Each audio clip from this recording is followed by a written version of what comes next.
Hello students, I hope you all will be safe and healthy. Today our topic for the video lecture is tragic comedy. As you all can see on the screen, it is prescribed in BA second semester syllabus. Before I start this topic, you must watch my previous video on the topic tragedy. It will surely help you to understand what are the basic tenets of a tragedy in English literature.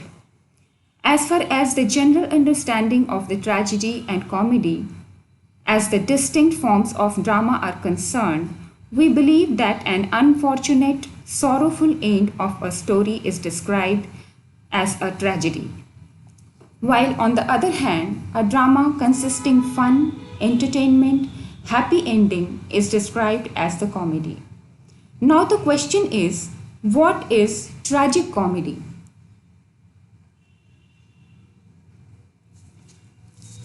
Most often seen in dramatic literature, the term can describe either a tragic play which contains enough comic elements to lighten the overall mood or a serious play with a happy ending. Tragicomedy, as its name implies, invokes the intended response of both the tragedy and the comedy in the audience. The former being a genre based on human suffering that invokes an accompanying catharsis, and the latter being a genre intended to be humorous or amusing by inducing laughter.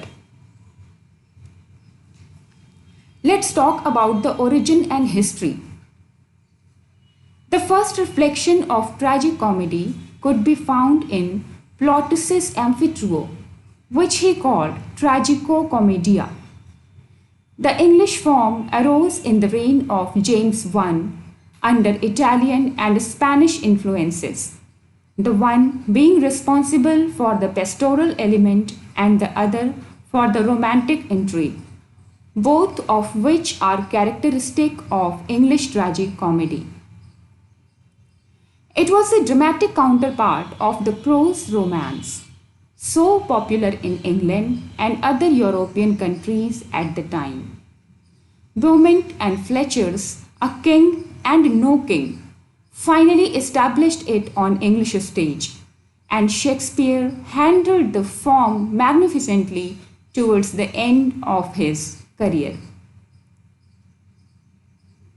Let's talk about the definition of tragic comedy, which I have divided in points for the convenience of the study. Tragic comedy is a literary device used in fictional works. It contains both tragedy and comedy. Mostly, the characters in tragic comedy are exaggerated, and sometimes there might be a happy ending after a series of unfortunate events. It is incorporated with jokes throughout the story, just to lighten the tone. Now, let's talk about the functions of tragic comedy. The main purpose of tragic comedy is to describe the dual nature of reality, where both modes can coexist, perhaps simultaneously. Therefore, the interweaving of both aspects gives both a comic and tragic view of life. Tragic comedy is mainly used in drama and theatre. Since tragic plays focus exclusively on protagonists, while comic plays are devoid of focus and concern. Therefore, plays that fell between these two categories were developed. These types of plays present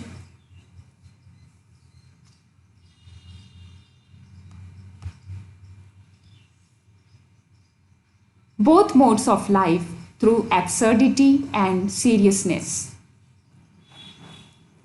We can better understand the concept of tragic comedy with the help of some examples from the English literature.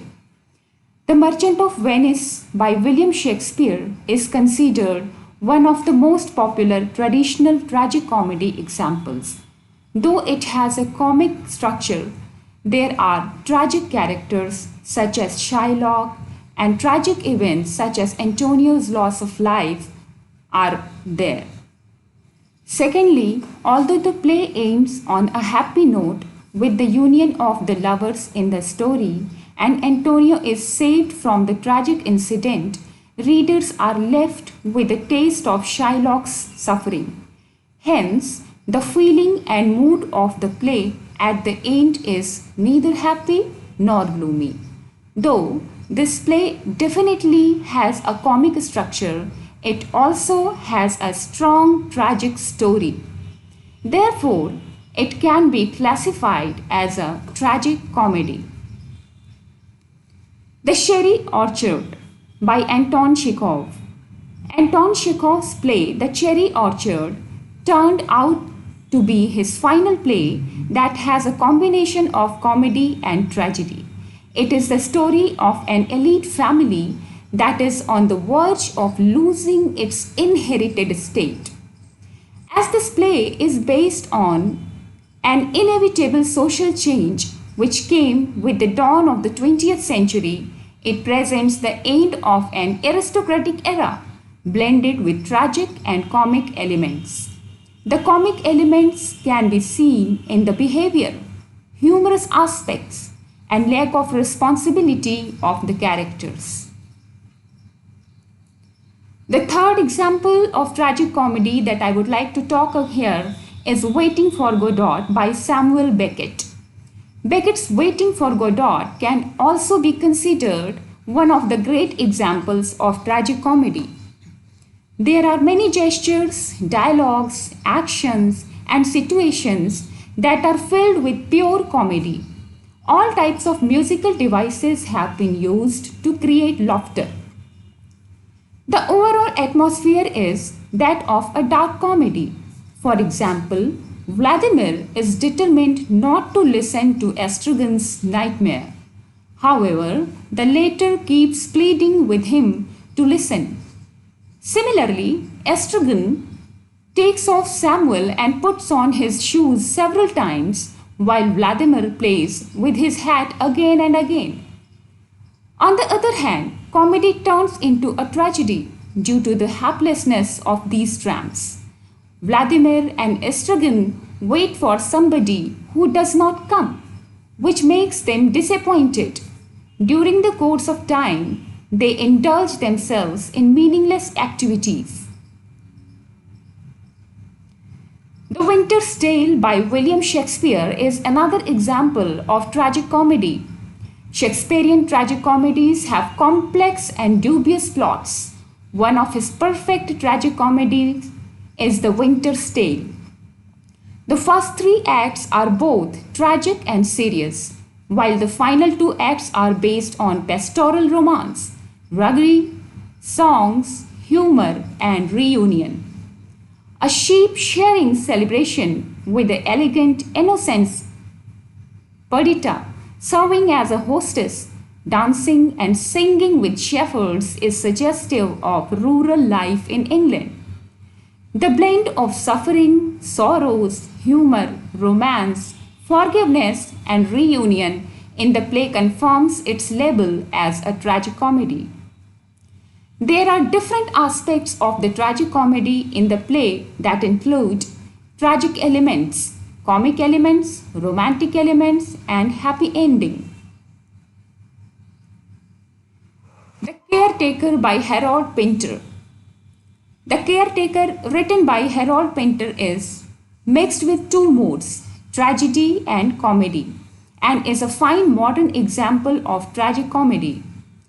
The comic elements come out in the monologues of Mick and Davies. And even the interactions between characters sometimes approach farce. Davies' repetition, confusion, and deceit of the brothers makes the play comic. However, the tragic element appears in the climactic monologue of Anton regarding his shock treatments at the end of the play and in that place, although its ending is somewhat ambiguous. So after studying all these examples to understand the concept of tragic comedies, we came to certain points that I would like to discuss here. So first of all, as its name implies, tragic comedy is half tragedy and half comedy. It is distinct from tragedy that contains comic relief and from comedy that has potentially tragic background. A tragic comedy is a complete tragedy up to a certain point and a complete comedy thereafter. The complications set forth a tragic theme in the rising action. The denouement turns it into comedy in the falling action. I hope the topic of tragic comedy would be clear to you all now. Thank you.